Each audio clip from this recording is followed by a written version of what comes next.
Paneer dosa paneer and egg dosa. ముందైతే పెనం మీద నేను ఇలాగా దోశ అయితే వేసుకున్నాను. దీని మీద మనం పన్నీరు ఇలా చాప్ చేసుకుందామండి. పన్నీర్ ఆప్షనల్ అండి, మీరు ఉంటే వేసుకోవచ్చు, లేకపోతే లేదు.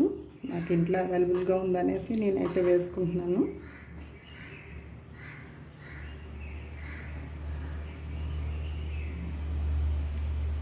పన్నీర్ ఇలా వేసుకున్న తర్వాత దానిపైనే మనం ఎగ్ అనేది ఇలా కలుపుకోవాలండి. ఇందులో మనం ఉప్పు, కారం, అలాగే జీరా పౌడర్, కొత్తిమీర యాడ్ చేసుకోవడం అయితే జరిగింది.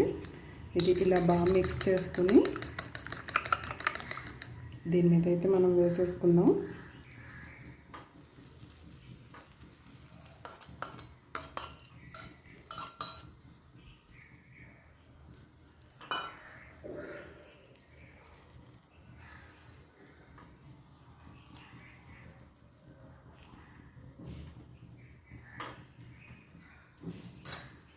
ఇలా వేసుకున్న తర్వాత ఆయిల్ వేసుకున్నాము మనం.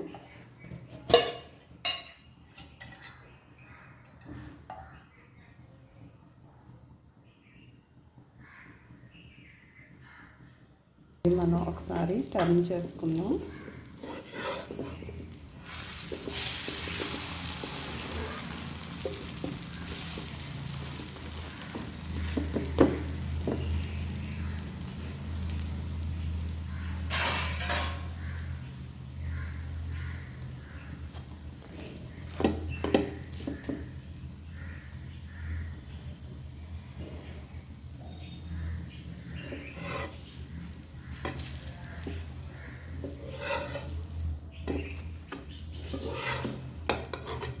అంతే అండి, ఎంతో ఈజీగా ఎగ్ దోశ రెడీ అయిపోయింది.